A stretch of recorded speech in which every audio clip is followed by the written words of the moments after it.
electricidad. Por eso, le quiero agradecer al doctor Isaac de Paz González, jurista y constitucionalista, que nos acompañe en este espacio. Es un honor recibirte, doctor, en Sin Censura. Te mando un abrazo. Gracias por tu generosidad y por tu paciencia. Muchas gracias a ti, Vicente, por tu invitación y a tu, pues siempre atento público a estos fenómenos políticos y jurídicos. Muy contento de estar aquí en tu programa. Oiga, Isaac, lo vi ayer con el profesor Jesús López Almejo y dije, yo tengo que hablar con el doctor también, porque usted precisamente como investigador del CONACYT nivel 1 y también del Instituto Mexicano de Derecho Procesal Constitucional y de la Internacional Asociación de Ley Constitucional, ¿me puede dar una claridad?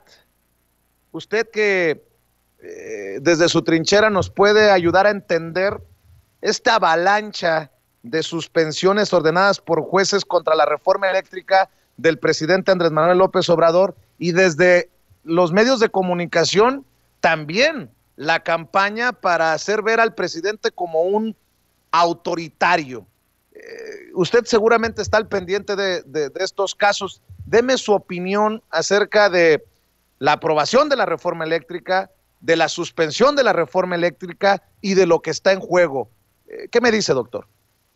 Pues está en juego nada más ni nada menos, Vicente y público de Sin Censura, la efectividad de la Constitución y de los verdaderos principios constitucionales que desde 1917, que luego con la reforma de Lázaro Cárdenas se plantearon de manera más firme, y la soberanía energética junto con la soberanía nacional.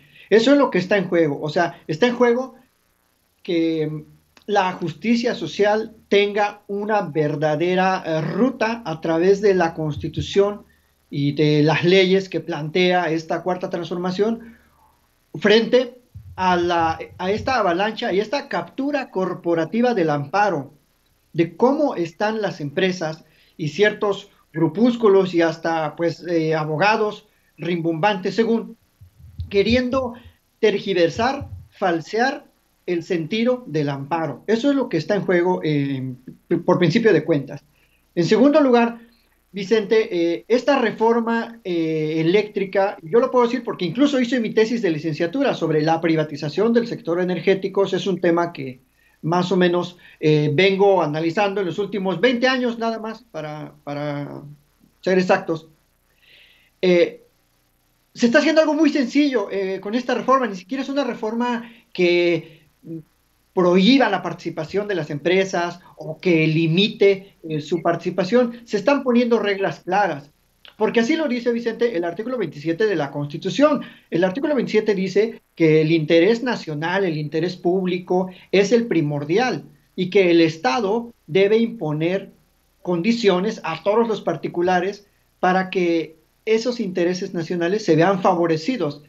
Entonces lo que está sucediendo es que estas empresas simplemente que ya no van a tener dinero, subsidio del Estado, y que además ya no van a tener esa prelación, ese derecho, casi, porque no es un derecho, pero ellos creen que tienen derecho a venderle todo el tiempo y en cualquier circunstancia su energía que producen a la CFE, y por eso están tan molestos. En palabras muy sencillas, la reforma de energética de AMLO, a la ley de la industria eléctrica en particular, pues es eso, poner orden en cómo la Comisión recibe la energía eléctrica de los particulares y de sus propias plantas. ¿Por qué? Pues porque es un órgano del Estado mexicano, punto. Entonces, estos jueces, esta avalancha de amparos que estamos viendo, de suspensiones más bien, porque todavía falta mucho para que les concedan el amparo de fondo, pero esta avalancha de suspensiones obedece a meros intereses de tergiversar la Constitución, de darle una interpretación que no tiene, de violar la ley de amparo, el artículo 148,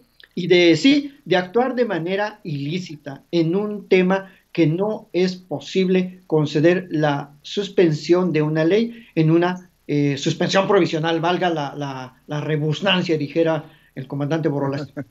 Así que creo que, Vicente, estamos en un escenario muy preocupante Y yo diría, y no lo digo yo, lo dicen verdaderos expertos, expertas, defensores de derechos humanos, las comunidades de Oaxaca que padecen estos campos eólicos que no sirven para nada, Vicente, ni un beneficio, cero beneficios tienen estos campos de energía eólica y están haciendo un llamado incluso al presidente para ya revertir desde la Constitución la participación de las empresas.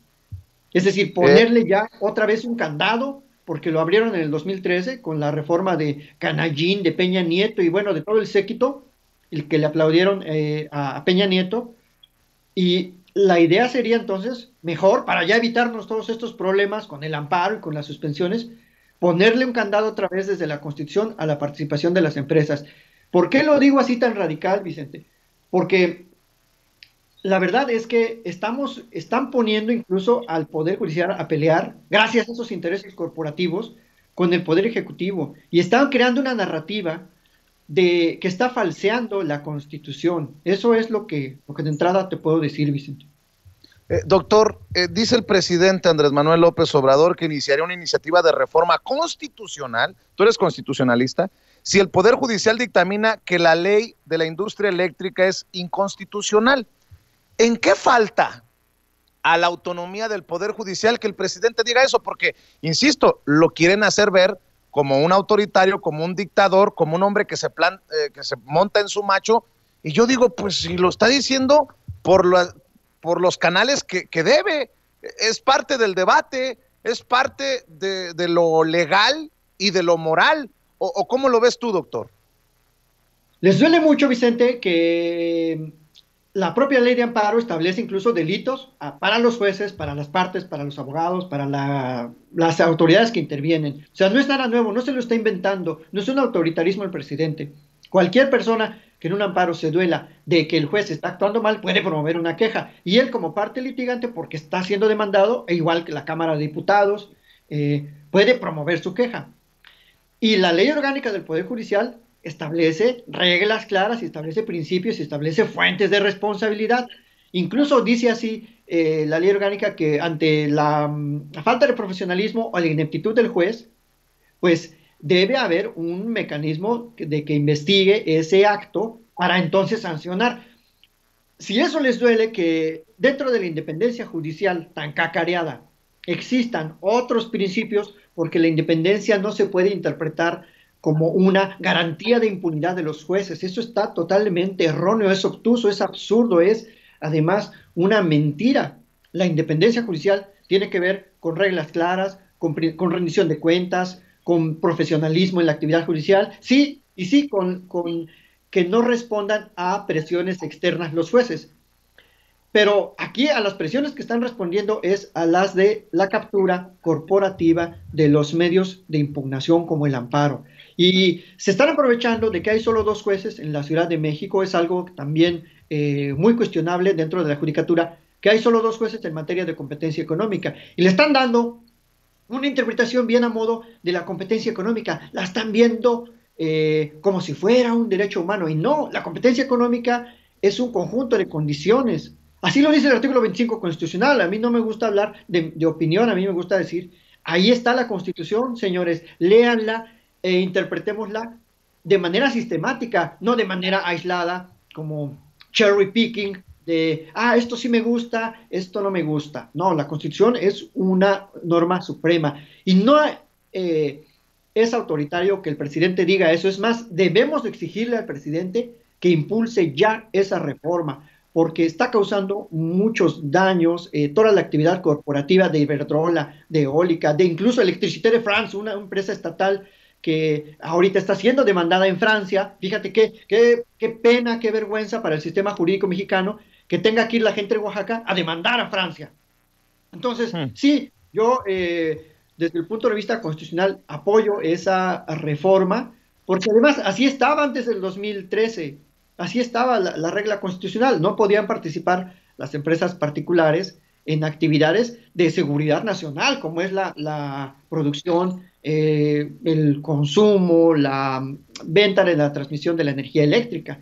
Entonces, no es nada autoritario, pero claro, la narrativa siempre va a intentar, cualquier cosa que haga el presidente, hasta jugar béisbol, es autoritario. Entonces, pues es absurdo, estamos cayendo en un falseamiento de la Constitución de parte de todos esos poderes corporativos, porque ojo, son los poderes corporativos, Vicente, no son otro, no tienen otro interés. Si de verdad les Eh, interesaran los derechos humanos en México, ya hubieran promovido unos 5,000 amparos contra todas las objeciones que ha puesto la Fiscalía de Justicia del Estado de México para frenar las investigaciones del caso Atenco. Nada más con un solo caso te lo digo. Entonces, es pura faramaya, es un verdadero fraude lo que intentan hacer con el amparo y con la Constitución estas empresas, Vicente.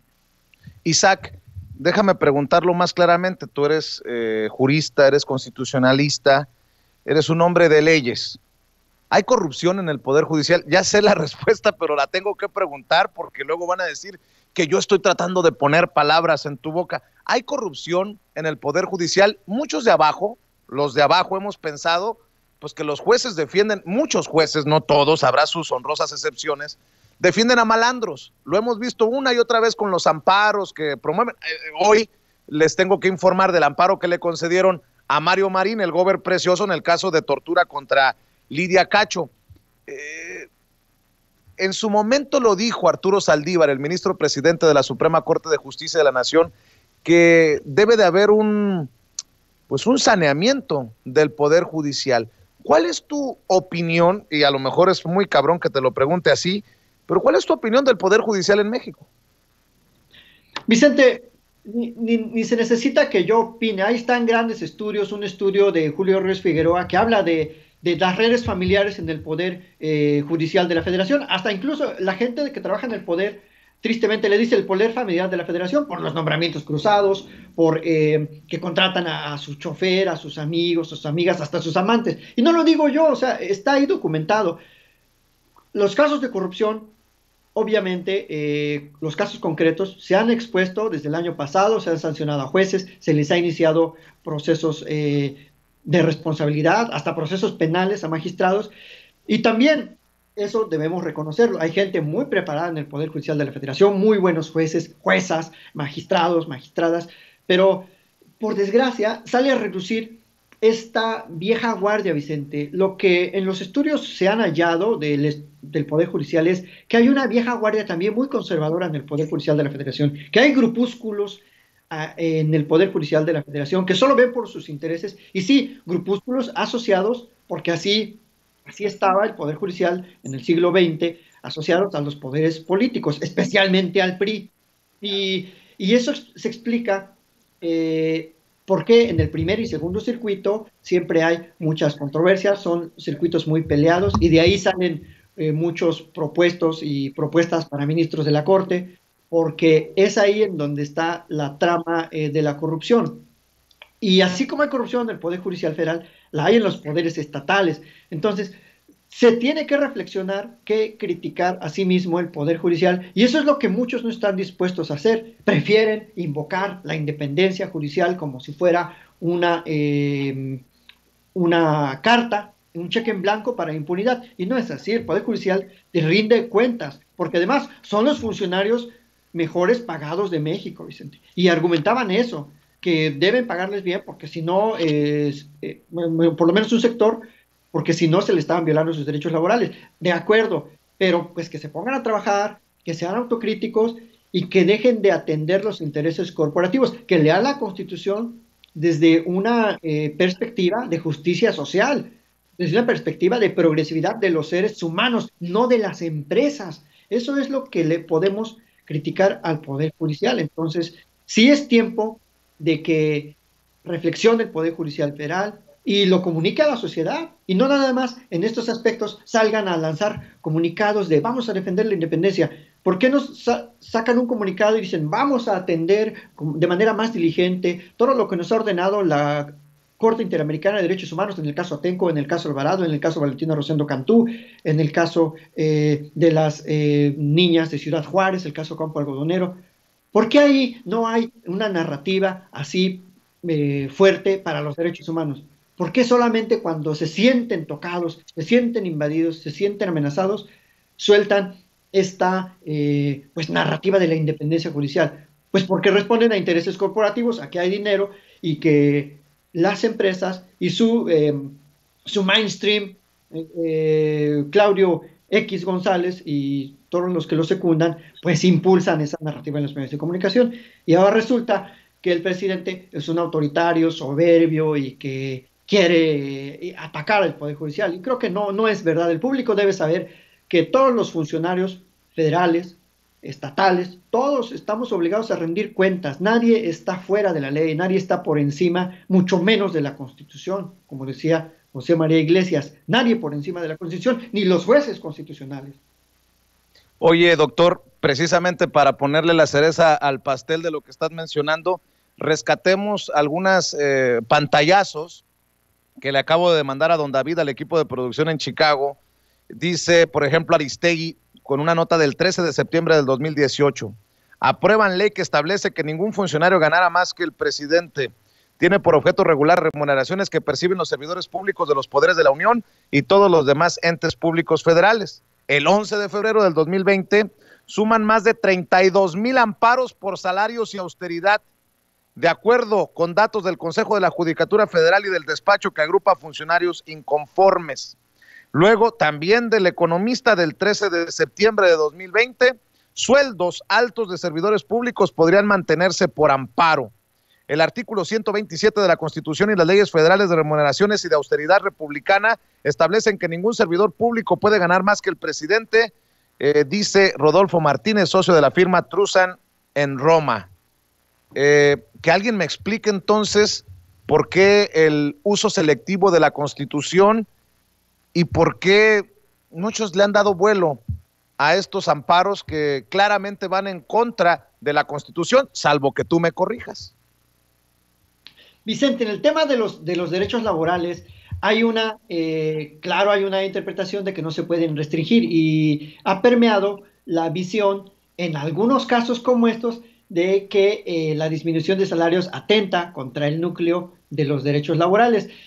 Le doy la razón a la Corte, porque además ya la Corte lo dijo en una acción de inconstitucionalidad, pero así como defendemos eso, digamos, la interpretación progresiva, no podemos echar por la borda que en el caso de la competencia económica o de los derechos de las empresas, se les va a dar un tratamiento igual. O sea, ¿vamos a tener una visión de la justicia social a modo o vamos a ser objetivos y realistas y decir, todo debe interpretarse a partir de la visión de justicia social? Pero a los poderes corporativos no les interesa, a ellos les interesa decir, a mí reconóceme todos los derechos humanos, casi quieren tener dignidad humana y hasta promueven amparos. Entonces es esta visión antigua, ofuscada en algunos jueces del Poder Judicial, que les dan cabida a estos pedimentos. Y sí, es muy lamentable que se esté usando el amparo como un arma nada más para atacar a la Constitución. Y en el caso de los trabajadores del Poder Judicial, creo que tienen derecho a que se les mantengan sus remuneraciones, pero otros trabajadores de altísimo nivel, y me refiero a los meros, a los machuchones, como dices tú, Vicente, no a los trabajadores de base, que esos que ganan poco, no, me estoy refiriendo a los Córdobas, a los titulares de los órganos constitucionales autónomos. Ellos no deben estar por encima del artículo 127 constitucional. Creo que sí, es una interpretación muy selectiva, muy falsa, que lo único que hace es crear conflictos constitucionales y estar forzando a la Constitución para que diga una cosa cuando me conviene y que diga otra cuando no me conviene. Yo creo que eso no debe ser. Por eso yo espero que en este asunto de los amparos contra la reforma eléctrica llegue a la Corte y la Corte sea consecuente y haga el análisis bien profundo, como debe de ser, de todo lo que está en juego en la reforma a la ley de la industria eléctrica y no nada más se ponga muy garantista como el juez a decir, es que la competencia económica es importante para la empresa y también para todos los demás. Eso es totalmente ilícito. Yo espero que la Corte sea consecuente, sea firme y se pongan a estudiar verdaderamente de manera sistematizada lo que dice la Constitución y no estarla interpretando a su manera, porque no es una norma aislada a la Constitución, es una norma que debe verse de manera sistemática. Entonces, coincido contigo, hay mucho enojo en contra de que se use el amparo de esa manera, pero habrá que esperar a que la Corte ponga orden. Y si no, bueno, vámonos a la reforma constitucional para dejarnos de debates. Doctor, para cerrar, y además quiero decirte que esta es tu casa y que deberíamos de, si te da la vida, si te da el tiempo, hacer segmentos más, menos espaciados, que regreses cuantas veces amerite, te lo pido por favor que lo consideres. Déjame para cerrar preguntarte, y esto lleva también un tono hasta político, si me permites. No pretendo echarte al agua o amarrar navajas, pero va relacionado al tema. Por los intereses extranjeros que estarían siendo tocados por la reforma eléctrica, ¿qué piensas del artículo que publicó en el New York Times Enrique Krause? Hoy el presidente hasta se burló. Básicamente Enrique Krause pide que Biden meta en cintura a Andrés Manuel López Obrador, y esa es la visión no solamente apátrida, sino soberbia de algunos personajes como Enrique Krause. ¿Tú qué piensas de esto de pedir a gobiernos, a líderes de otros países que metan la mano en nuestro país? Es un verdadero apátrida político ese sujeto, o sea, es nefasta la forma en que atenta contra su propia dignidad como persona, es mexicano, o sea, y no sé en qué está pensando en que mande tropas Biden, está pensando en que presione al Congreso mexicano, o sea, que hable claro el señor, pero la verdad es que es muy lamentable que además este sujeto eh, sea el líder de una camarilla de pseudo opinadores, porque ya ni a intelectuales llegan, porque parece que no usan la inteligencia, no se dan cuenta que estamos viviendo otra época, no solo en México, en el mundo, que Estados Unidos ya no es el policía del mundo, ya quisiera Biden terminar su plan de vacunas. O sea, este señor yo creo que es un trasnochado totalmente. Es una persona que, pues su única gracia fue cargarle el maletín a Octavio Paz y mira a dónde llegó, al líder moral, intelectual de muchos opositores.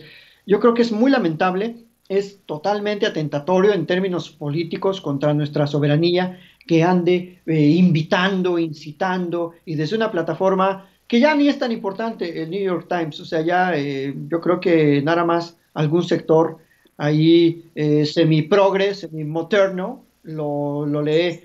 Entonces, qué lamentable, pero bueno, hagamos eco que de las opiniones más objetivas, más analíticas. Yo creo que esto de la reforma invita realmente a, incluso se puede que los académicos contribuyamos a que la Corte vea la perspectiva incluso corporativa transnacional de que tienen estos proyectos, los elementos técnicos, y creo que esa es la discusión que debemos impulsar y no hacer tanto eco de estos, pues ya no sé si son payasos vestidos de intelectuales o intelectuales vestidos de payasos, porque la verdad es que es muy, muy, muy lamentable que este señor esté pidiéndole, casi rogándole, ahí echándole indirectas al presidente. Pero, y además no es el único, hay otros por ahí que también piden y quieren que el presidente de Estados Unidos se entrometa en la política interior mexicana. Creo que ya no están los tiempos para eso, hay otras nuevas dinámicas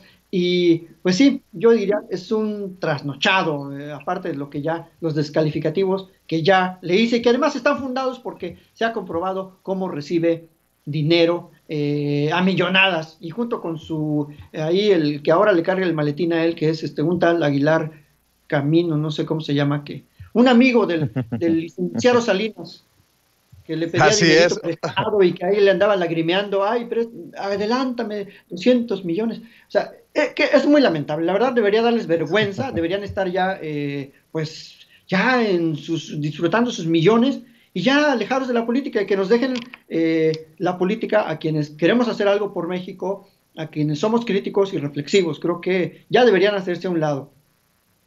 Por eso me caes bien, doctor, y precisamente te quiero agradecer por tu generosidad, por este espacio, por tus opiniones. Doctor Isaac, ¿dónde te pueden encontrar? ¿Dónde te pueden leer? ¿Cómo encuentran al doctor Isaac de Paz González, la gente que nos está viendo y escuchando? Bueno, no soy muy activo en mi canal de YouTube, pero tengo buenas, pues ahí, versiones estenográficas de mis análisis que hago sobre temas actuales de constitucionalismo, de derechos humanos y también de situaciones constitucionales en todo el mundo. En mi canal estoy como Isaac de Paz González en YouTube y en Twitter @Isaac con Z y seca, Isaac de Paz, @Isaac de Paz. Y pues muchísimas gracias por la invitación, por tener una plataforma tan plural, tan de avanzada, tan crítica, y aunque les duela a los chayoteros, como tú dices, bueno, que siga adelante este proyecto de, pues, de noticias, de reflexión, de análisis, y pues yo felicito a tu equipo, Vicente, porque siempre están muy al día de todos los temas nacionales e internacionales. Y muchas gracias nuevamente por la invitación. Te mando un abrazo, doctor, y que sea la primera de muchas oportunidades que tengamos de compartir, de departir, de dialogar. Y ya quítale la exclusividad al doctor López Almejo. También vente para acá. Acá también somos buenas personas. Le mando un abrazo al buen Chuy López Almejo, al profesor López Almejo, por habernos presentado. Y te mando un abrazo, Isaac. Igualmente, Vicente, muchas gracias. Así será, a la orden. Buena tarde. Cuídate. Bueno, pues ahí está el doctor Isaac de Paz González, constitucionalista, jurista y constitucionalista, hablando con nosotros sin censura.